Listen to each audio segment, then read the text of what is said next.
Hello दोस्तों, कैसे हो? उम्मीद करते होंगे आप लोग बेहतर होंगे। तो दोस्तों, स्वागत करते हैं हम अपने YouTube channel study with Prabhakar पे।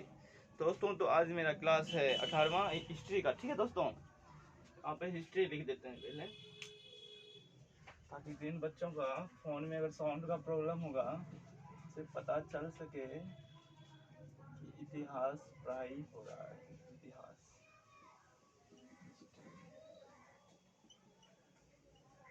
ठीक है दोस्तों, हिस्ट्री इतिहास। ठीक है दोस्तों, सही से दिख रहा है। अब देखिए दोस्तों, इतिहास में हम लोग को पहले हम आपको पढ़ा चुके हैं प्रागैतिहासिक काल, ऐतिहासिक काल। ऐतिहासिक काल में आए थे। ऐतिहासिक काल में हम आपको कौन से काल में थे? वैदिक काल में। ठीक है दोस्तों, वैदिक काल में। कौन से काल में? वैदिक काल में। तो वेद को कितने नहीं, वैदिक काल अब स्टार्ट होगा। वेद पढ़ा रहे थे, तो वेद में कौन से क्या क्या पढ़ा चुके थे? तो दोस्तों पहले यहाँ पे वेद लिख लेते हैं। वेद, वेद का भी क्या होता है दोस्तों? वेदांग होते हैं। ठीक है दोस्तों, वेद का भी वेदांग होते हैं। जैसे यहाँ पे क्या थे? ऋग्वेद,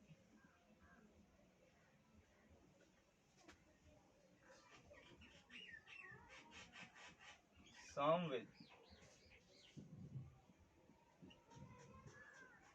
सामवेद के बाद यजुर्वेद। ठीक है दोस्तों, यजुर्वेद। उसके बाद लास्ट में कौन सा वेद था?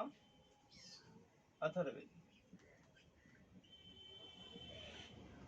ठीक है दोस्तों, तो हम आपको पहले ऋग्वेद पढ़ा चुके हैं। सबसे पहला वाला वेद कौन सा वेद है? ऋग्वेद है। ऋग्वेद में क्या क्या था? 1028 सूत्र था, और कैसे चैप्टर में बांटा गया उसे हम आपको पहले ऋग्वेद में बता चुके हैं। अगर हमारा क्लास ये 3 क्लास नहीं किए हैं तो ये मेरा क्लास मत कीजिएगा। इस क्लास करने से पहले आपको ये 3 क्लास करना मतलब सही रहेगा, तब आप समझ पाइएगा। ठीक है दोस्तों, तो ऋग्वेद में कितने सूत्र होते हैं, कितने पाठ होते हैं, इन सब के बारे में हम आपको पढ़ा चुके हैं। अब हम आपको क्या चीज पढ़ा रहे हैं? अथर्ववेद आज पढ़ेंगे। अथर्ववेद में उससे पहले हम सामवेद पढ़ा दिए हैं, यजुर्वेद पढ़ा दिए हैं। ठीक है दोस्तों, सामवेद, सामवेद में क्या था दोस्तों? गान का चर्चा था। क्या था दोस्तों? ज्ञान का। गान का मतलब जो गाना वाना गाते हैं, सारे गा मा पा सा नी धा मा पी, इस सब का चर्चा था। यजुर्वेद में कर्मकांड का चर्चा था, यज्ञ में जो होता है, और गायत्री मंत्र का भी इसी में यजुर्वेद में क्या था दोस्तों? चर्चा हुआ था। तो ये 3 चीज हम आपको पढ़ा चुके थे, ऋग्वेद, सामवेद, यजुर्वेद, और आज हम पढ़ाएंगे अथर्ववेद। ठीक है दोस्तों, आज हम पढ़ाएंगे अथर्ववेद।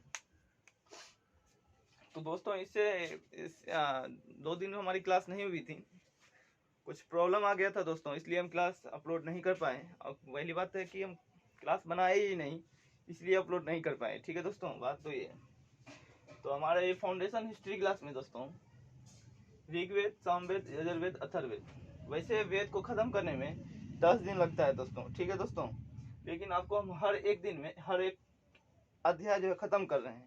मतलब जो टॉपिक होता है एक खत्म करे। जैसे ऋग्वेद टॉपिक हो गया तो एक खत्म कर दिए, सामवेद खत्म कर दिए, यजुर्वेद खत्म कर दिए, अब अथर्ववेद आज खत्म कर देंगे। ठीक है दोस्तों, ये उतना लंबी क्लास नहीं होती है, उतना क्वेश्चन इससे पूछते भी नहीं है, लेकिन जितना भी पूछते हैं हम आपको यहाँ बोर्ड में पढ़ा ही देते हैं। ठीक है दोस्तों, तो इसको हम मिटाते हैं।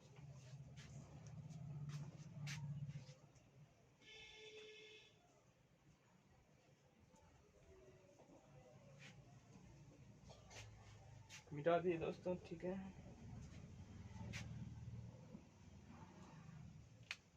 आज पढ़ाएंगे अथर्ववेद।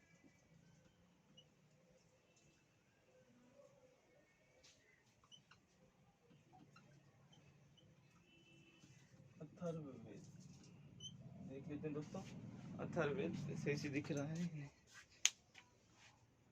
टेढ़ा दिख रहा है ना दोस्तों? ठीक है।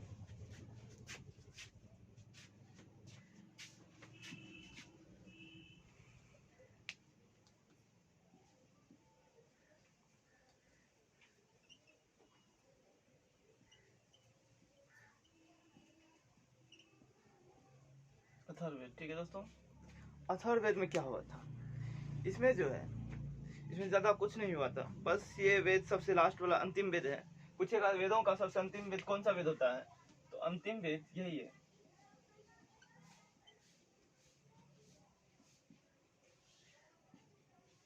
कौन सा वेद है दोस्तों? अथर्ववेद। वेदों का सबसे अंतिम वेद, मतलब 4 वेदों में, इन 4 वेदों में सबसे लास्ट में कौन सा वेद है? अथर्ववेद। और अथर्ववेद में ये जो कितना मंत्र है? 6000 मंत्र। कितना है मंत्र? 6000। इसमें मंत्र पूछेगा आपसे कि कौन से वेद में सबसे ज्यादा मंत्र है, कौन से वेद में सबसे ज्यादा मंत्र है? तो आपको ऑप्शन में दे देगा, एक में ऋग्वेद, दूसरा दे देगा सामवेद, तीसरा यजुर्वेद, चौथा दे देगा अथर्ववेद। अथर्ववेद, ठीक है दोस्तों। कौन सा दे देगा? चौथा अथर्ववेद। और आपसे पूछेगा सबसे ज्यादा इन वेदों में किसमें सबसे ज्यादा मंत्र है, और सबसे ज्यादा मंत्र था और सबसे ज्यादा मंत्र है। तो आपको एक में दे देगा ऑप्शन में ऋग्वेद, दूसरा सामवेद, तीसरा यजुर्वेद, चौथा अथर्ववेद। तो आपको लोग दोस्तों क्या लगता है कि किसमें सबसे ज्यादा मंत्र होंगे? तो इसमें सबसे ज्यादा मंत्र मतलब इसमें कितना मंत्र थे? 6000 मंत्र। कितने थे? 6000 मंत्र। ऋग्वेद में कितना थे? 1028 मंत्र। सामवेद में कितना था? 1800-1900 के आसपास था। यजुर्वेद में तो उतना था ही नहीं, सामवेद में बहुत कम था, यजुर्वेद में सामवेद से ज्यादा था। लेकिन सबसे ज्यादा किसमें है? 6000 अथर्ववेद में। किसमें दोस्तों? अथर्ववेद में। इसका सही आंसर क्या हो जाएगा दोस्तों? अथर्ववेद। सबसे ज्यादा वेदों वाला मंत्र कौन सा है? अथर्ववेद, ठीक है दोस्तों। अब इसके आगे क्या होता है? इसका उपवेद क्या है? शिल्पवेद। इसका उपवेद क्या है?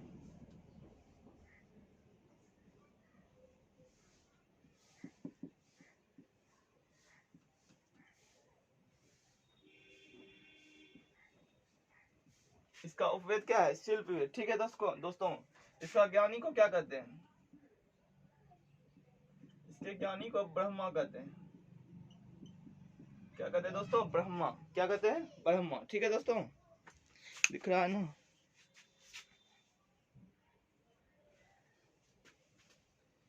क्या कहते हैं दोस्तों? ब्रह्मा। पूछ दिया सबसे ज्यादा मंत्र वाला वेद कौन सा है? तो अथर्ववेद है। कितना मंत्र है? 6000 मंत्र। इसका उपवेद क्या है? शिल्पवेद है। इसके ज्ञानी को क्या कहते हैं? ब्रह्मा कहते हैं, ठीक है दोस्तों। अब दोस्तों देखिए, यहाँ पे इस वैदिक काल, यहाँ से चैप्टर में बस इतना ही पूछ सकता है, इससे ज्यादा कोई एग्जाम में कोई क्वेश्चन पूछा ही नहीं है, ठीक है दोस्तों। अब इसके आगे हम सोचते हैं अथर्ववेद को खत्म कर कुछ नया टॉपिक स्टार्ट करते हैं, ठीक है दोस्तों। जिस तरह वेद काल था उसी तरह अब वैदिक काल आ गया। क्या आ गया दोस्तों? वैदिक काल आएगा। तो वैदिक काल से पहले हम आपको कुछ इसमें मेन टॉपिक जो होता है क्वेश्चन पूछते हैं, उनके बारे में हम आपको पहले बता देते हैं, ठीक है दोस्तों। दोस्तों देख लीजिए, वेदों में दोस्तों गेहूं को क्या बोला जाता है? वेदों में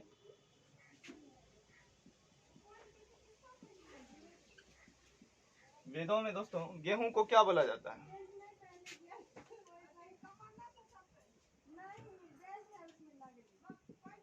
जौ को क्या बोला जाता है? चावल को क्या बोला जाता है? जिस प्रकार दोस्तों मान लीजिए कोई चीज को शहर में कुछ और बोला जाता है, गांव में कुछ और बोला जाता है, उसी प्रकार दोस्तों इस गेहूं, जौ और चावल को क्या बोला जाता था? लाइट में कुछ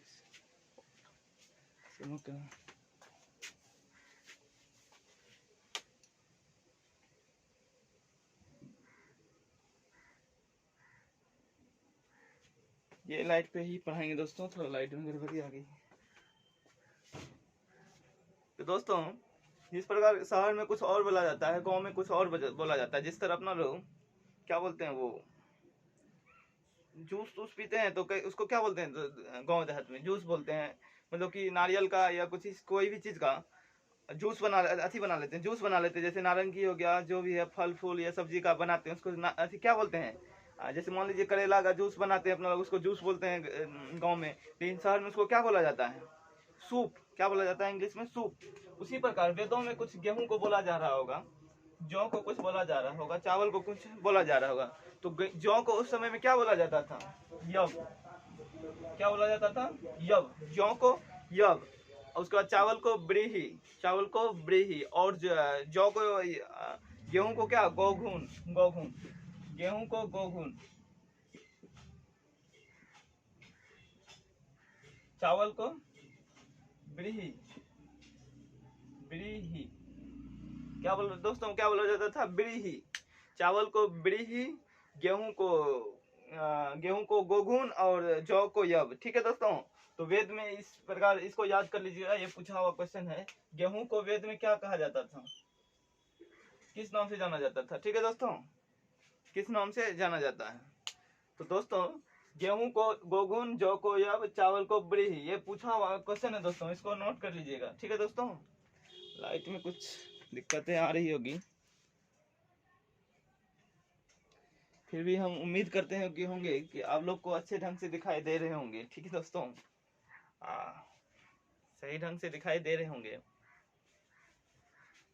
इससे ज्यादा क्वेश्चन इसमें नहीं है, जो वेदों में क्वेश्चन था हम आपको बता दिया, और जो बच गया है उसमें वन लाइनर क्वेश्चन लाएंगे, और उसमें आपको हम बता देंगे कहाँ से क्या होता है और कहाँ से क्वेश्चन बनते हैं और कहाँ से नहीं बनते हैं। इन सब के बारे में हम आपको बता देंगे। ठीक है दोस्तों, तो सर लाइट भी आ गया है, अब दोस्त क्लियर दिख रहा होगा तो आप नोट कर सकते हैं। ठीक है दोस्तों, तो यह क्लास को यहीं तक रहने देते हैं। यह क्लास ज़्यादा लंबी नहीं है और ज़्यादा लंबी करना चाहते भी नहीं। इसको शॉर्टकट में, इस जो चैप्टर है अथर्ववेद, इतना है नहीं इसमें टॉपिक, तो हम इसको बस ऐसे ही कर रहे हैं क्रॉस। ठीक है दोस्तों, तो यह क्लास को यहीं तक रहने देते हैं। जय हिंद, जय भारत।